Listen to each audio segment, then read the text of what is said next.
though he outwitted the giant robot Remy Carver so he could be here tonight. Please welcome Joshua Mohr.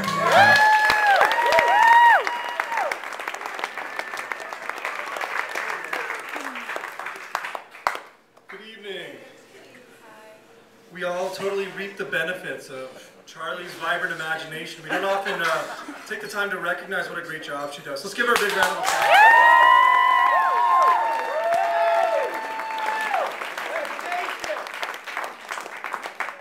So this is a new short story called Our Skies.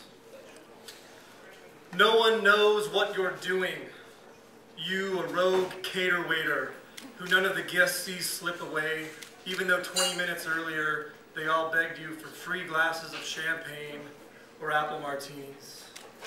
The entire bar tab paid for by an ad agency who 6 months earlier you worked for and have been wrongfully terminated on a bunk allegation of coming to the office under the influence of alcohol. A charge totally bogus, but what?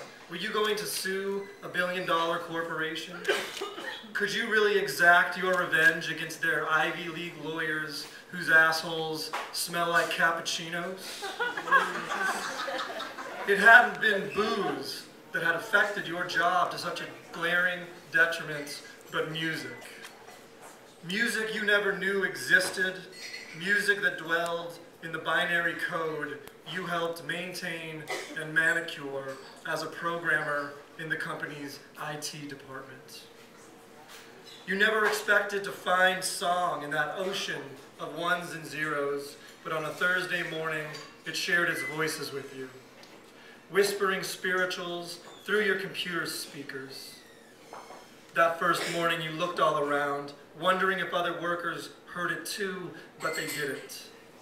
They, in fact, heard no music coming from their computers, didn't hear songs secreting from the speakers in four-part harmonies, a cappella, songs that sounded as if they came from a Southern Baptist church. You alone heard them, and the longer you listened to the lyrics, you cried. Right there at your desk, you wailed, because the songs seemed to say that life didn't have to be so lonely. And your coworkers walked by and stared, and you saw their mouths moving in conspiratorial whispers, and before you knew it, your boss had called you into his office. "You're fucking fired," he said to me. "What?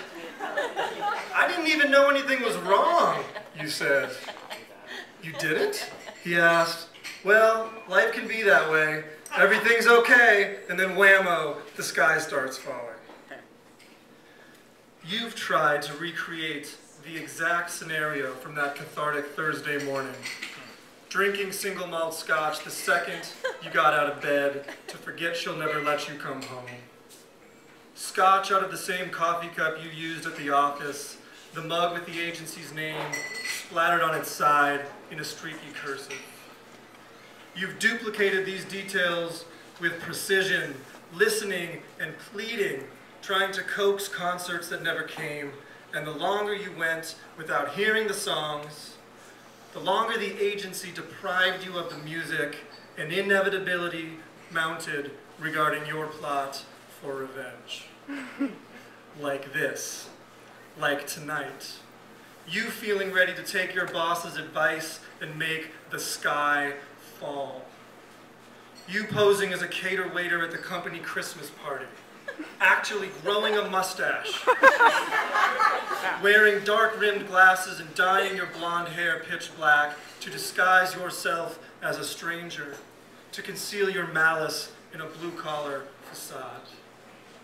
You distributing spirits stationed off to one side of the room, keeping the guests well imbibed, and then you skulk out the door, abandoning your post so you can scale the humongous pine tree that's planted in the courtyard in front of the building. It's decorated like a Christmas tree during December. The first branches of the tree don't start until about 8 feet up its shaft, so you have to jump and do an awkward pull-up. Finally swinging your legs over that first branch, shimmying, slowly at first and then getting comfortable, winding to the top. A man and a woman come outside for cigarettes and seduction. You hear the man say to her, my wife's skiing in purgatory for the week. And she says, how are you going to pass the time? And he asks, any suggestions? You're finally here, at the top of the 60-foot tree, poised to throw Christmas ornaments, to heave red and green globes at these enemies as if it's raining glass bullets. You let two fly, not trying to hit them yet, but warning shots. The ornaments smash into the courtyard 15 feet from their positions. They jump. The woman drops her champagne flute, splintering, and the man says, what's happening? And you yell down at them, that's life. 1 minute everything's fucking fine, and then whammo, the sky starts falling. More people run out of the building to see the fracas, a blaze of commotion slithering its way through the crowd, tangling itself around the courtyard like a starving python. Panic, fear, you love watching the workers scatter, churning around like a startled marching band, and they're right where you want them. Every last one, each employee who didn't hear your music, each of them that let you go without second thought, they'll be taught what you already know. Our skies fall, our lives fall, and there's nothing we can do about it. You take 3 more ornaments and pitch them at the wiggling clog of people and say, this is life. And then you throw another at them and say, these are our lives. And you throw another armful of ornaments and say, our skies rain shit, and these are our lives. These are our tiny lives. Time loses its math, sheds its codes.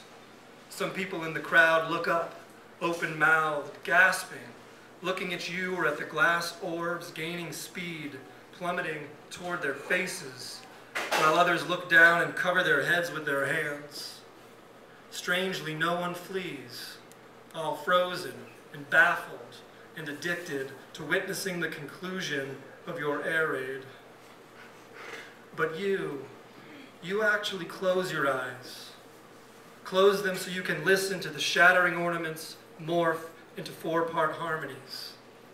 Because beauty can rise from something ugly, and only then can the silence shave its sins away as if they're ancient skin.